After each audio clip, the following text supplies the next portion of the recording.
So, this is the match review for Bristol City's 1-1 draw against Preston in the opening day of the new 23-24 season. Just as a quick heads up, all of my match reviews from now on will be off the cuff, so it's kind of just loose and free-flowing, so there's no real structure to it, no real script, and, there's just honest reaction from what I saw out there. So, without any further ado, let's get straight into this.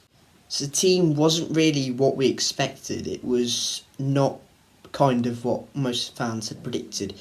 It was Max in goal. The back four was Campering, Rob Dickey, Zach Viner and George Tanner because McCrory was not fit to play. The midfield was Jason Knight, Matty James and Andy Vyman who started in midfield. Alex Scott was a doubt, obviously. I say doubt. May have had a knock. May well have not as well. Maybe a move is imminent. Probably not though with Pearson as manager. He's quite honest with the fans. When Semenyo was sold in January, he was quite straightforward with the fans. Didn't really cut any bullshit, to be fair, and was quite straightforward in terms of what was happening. He told us when the medicals was happening, told us he was going. So I kind of trust Pearson when he says that Alex Scott has just got a knock.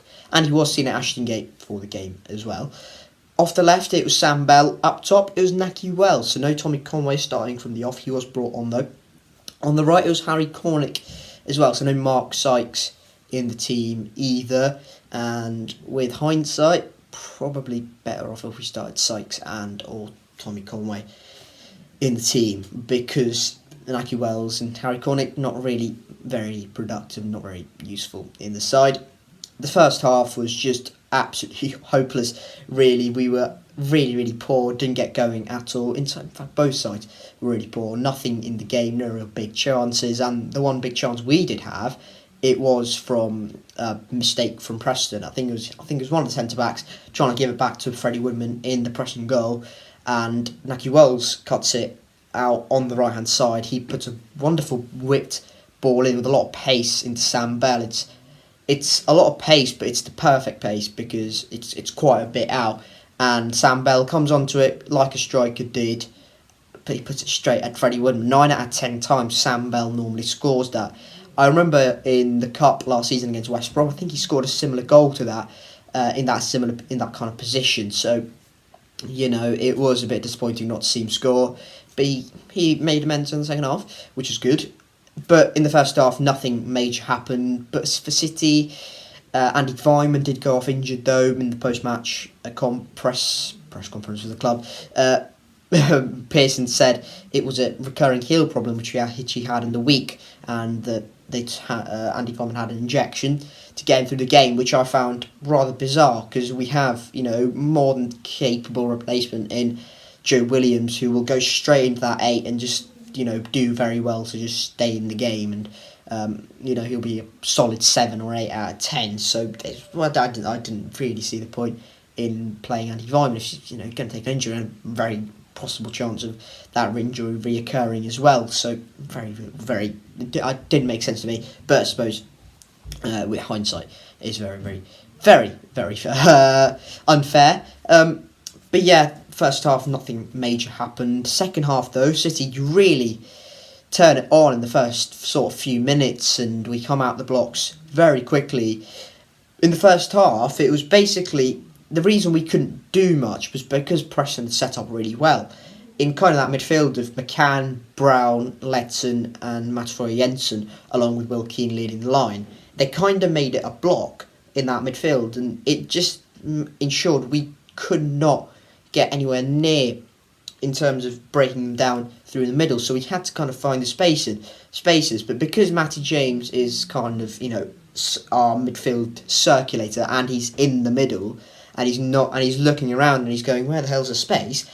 Can't really do anything with it, and that's why I felt a lot of fans were saying, oh, Matty James slowed us down, and to an extent he did, because a lot of the time he went backwards when he could have looked at the full-backs, but he just often went backwards to Dickey or Viner. But I can't really look at him and go, what the hell is he actually going to do? Where's he going to put the pass in? Because the three midfielders for Preston, McCann, Brown, Ledson, were holding their ground. Mats Jensen was dropping in at times, and Will Keane was also very good at holding his place and triggering the press when needed. So it was really hard for Matty James to drop back in, allow Knight and Williams or Fireman for the first 20 minutes to go forward, find those little gaps and out on both wing backs. But it was really hard for Matty James to actually do anything. That kind of improved. Once that happened in the first few minutes of the second half, we get a set piece, we force a few chances. Harry Cornick bullet throw, which I didn't know he had in him, but that kind of is flicked on by Rob Dickie. Lucky Wells comes onto it. He's the one on the run. He's always going to win that. Hits the post, ricochets, comes back. Freddie Woodman is trying to save the first shot. He can't get anywhere near it. He goes on the floor.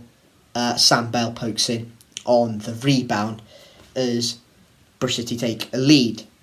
But then afterwards, we just kind of go back to, just sitting back.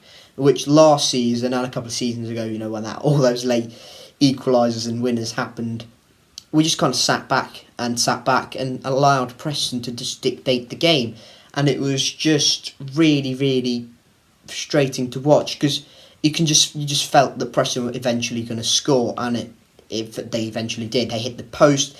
Max O'Leary wasn't really worked. I had one Mads Jensen chance which was deflected of Zach Viner. I think he hit his hand, which was really would have been quite something if that was given. But well, it did look going at goal, but I think Max would have saved it anyway. It was a comfortable save from him in the end, down to low to his left.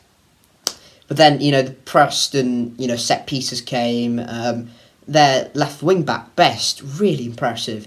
Tino Best, I think his name is, 17 years old, absolutely ran the show down that left-hand side for them. Didn't really give Harry Cornick much in terms of chances. And, George Tanner generally, solid 10 out of 10. Not really unbelievable going forward, but he'll do a job. Wouldn't make that what you will. But he's really good, Best, down the left-hand side. His set pieces were quite good as well. But Preston eventually get their goal. I think it's an Alan Brown shot on the edge of the box, which he kind of, I think it's on the volley. It goes straight up in the air. It falls down in the box. Unfortunately for City, I think it hits Manfred Jensen's arm. You make that what you will. Brian Tinian said it was a blatant handball. Make that what you will. But the fact of the matter is, we don't clear it. We can appeal as much as we like for the handball. It is our fault. We didn't clear the ball after that. We had acres of time. We had more players in the box than Preston. Rob Dickie kind of hesitates to push on to Will Keane when he gets the ball. He swivels, does Will Keane things, and then puts it right in the corner. Max O'Leary is kind of blinded. I can't really blame Max either. The fact of the matter is, we don't clear the ball. We allow them to go on us. We sit off and just don't do anything, and eventually kind of succumb to a Preston equaliser. And to be fair, they deserved it. They deserved at least a point because they were far the better side at Ashton Gate. Hopefully that's the worst performance of the season out of the way though, and hopefully we go to Millwall away, actually first Oxford at home in the Cup, and put up a good performance. Maybe there's a few changes for Oxford, but definitely Millwall away, strong team out. Hopefully there's a good performance. Millwall, though, have just won a Middlesbrough, and they have a couple of young players flourishing under Gary out there who's got involved in their only goal there. So it's going to be tough to go to Millwall and get something, but we've done it last season when we thought, Pearson might be on the brink here, but got to Millwall. Remember that was kind of the turning point for that 12-game unbeaten run. That was the start of it, and hopefully we kind of get going at Millwall. But in terms of Preston, hopefully that's our worst performance of the season out of the way, and hopefully it's only improvement from here, because if it's not, pressure's going to be on Nigel Pearson. I don't want to say that one game in, but if that sort of performance keeps up, we might be in a bit of trouble. Pearson might be in a bit of trouble as well. But apart from that, though, pretty happy with how Rob Dickey went about it. I'm pretty happy with Zach Viner. That partnership was quite good, and hopefully they are good together. Jason Knight, again, what we expected from Knight. Really high energy, ran all game, came off in the 87th minute. Absolutely happy with him. Just being that engine room in midfield. Driving us on the pitch when he gets the ball. And that could be, against certain teams, that could be the catalyst to creating chances. So that dynamic nature of Knight might be the reason we score a few goals and unlock a few defences as well. But other than that, though, thank you guys very much for watching this match review. It's been a bit of a long-winded one, but that's purely because we, again, as I say, we're not that good against Preston. We were quite fortunate to get a point, I'd say. And you could twist it and say, well, you haven't played that well, you've got a point, that's good. But you could also twist it and say, well, you haven't played that well. We were 1-0 up in the 87th minute. You see that game out. You make that what you will. Thank you guys very much for watching, though. Keep safe, and I'll catch you later. Cheers.